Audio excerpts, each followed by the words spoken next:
curioso como o PT e aliados têm usado as críticas que alguns integrantes do governo Bolsonaro fazem ao Supremo para tentar comprovar a tese esquerdista de que esse governo é autoritário e que busca fechar o STF. Um breve esforço de memória, no entanto, nos coloca diante de fatos que mostram quem são os verdadeiros autoritários nessa história. Recordo aqui, inicialmente, o dia 6 de abril de 2018, quando membros do MST e do Levante Popular da Juventude lançaram balões de tinta vermelha no prédio em Belo Horizonte, onde a ministra Carmen Lúcia tem um apartamento.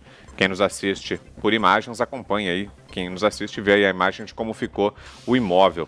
A ministra havia votado contra o habeas corpus de Lula, que acabou sendo preso no dia seguinte.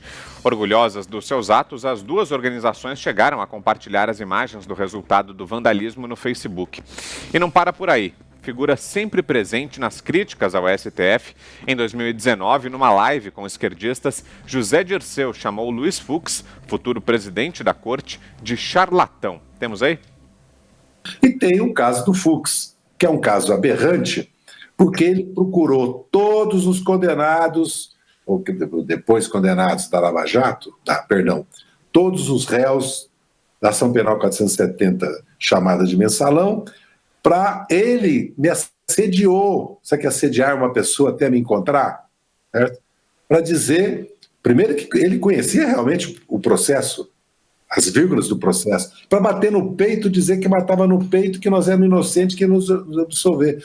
Esse é um charlatão, não é? Outro petista, Vadir Damus, defendeu o fechamento do STF. Vamos recordar.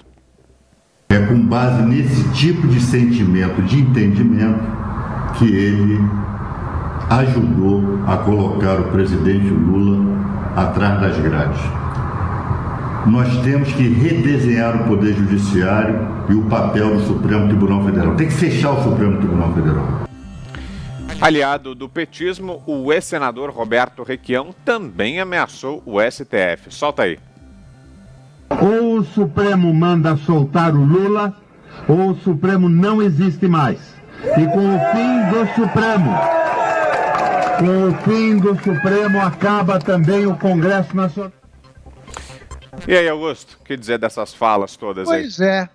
Pois é, eles não mudaram de ideia, né? Nenhum desses que apareceram agora, nenhum se penitenciou, disse que estava arrependido, não era bem assim, ou, para usar a expressão de que eles tanto gostam, foi força de expressão. Então, pois bem, e agora? O que tem a dizer sobre essa turma, o Celso de Mello? Por que não se manifestou no momento que eles disseram isso? Ou naquele momento o Supremo não era um poder indispensável? Isso não é ameaça? A ameaça é feita por quem? Quer dizer, ele agora vê perigos imaginários e não viu esses? Também não viu o Vadir Damus em outro vídeo, dizendo que no momento esse pessoal do PT tem que estar aliado, tem como aliado o Gilmar Mendes. Pode ser que no futuro não sei, mas naquele momento estão trabalhando juntos. Como é que pode trabalhar junto um deputado comunista, abertamente comunista, como o Vadir Damus? Como é que pode ele trabalhar com um ministro do Supremo e tratar como aliado? Por acaso o ministro do Supremo pode ter atividades políticas, como tem o Gilmar Mendes? Isso não é ameaça ao Supremo? Então é o seguinte, os três poderes devem ser harmônicos, né? Trabalhar em harmonia e são independentes. O Supremo não é maior que nenhum. O Supremo, se todos os poderes são iguais, o Supremo não é mais igual que os outros. Criticar um ministro, a decisão de um ministro, não é desrespeitar a instituição. Desrespeito à instituição é o que se disse nesses vídeos. A instituição e a Constituição. Então eles se acham o quê? Porque como os ministros do Supremo só podem ser julgados pelos ministros do Supremo, todos se julgam condenados a perpétua impunidade. Não podemos criticar, mas vamos criticar e muito.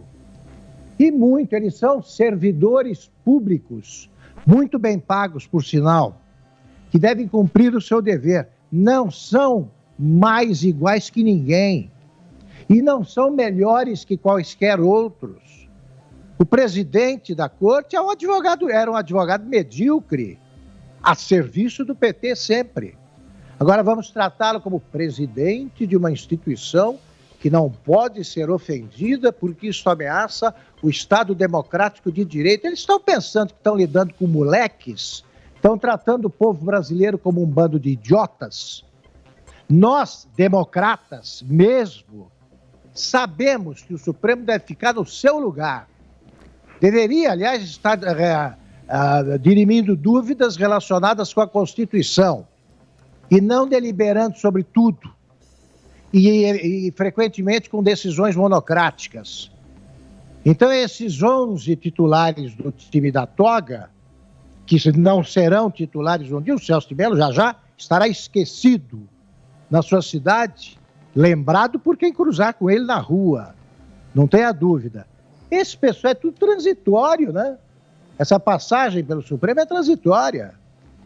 Então, eles são iguais a qualquer outro cidadão brasileiro. Não adianta eles se tratarem como Vossa Excelência, Excelência, Eminente, não sei o quê. Isso é só aumento ridículo. Eles não vão, também eles dizem que o Brasil não aceita uma ditadura, não aceita mesmo. E não vai aceitar a ditadura do judiciário. E não vai aceitar que o Supremo governe o país.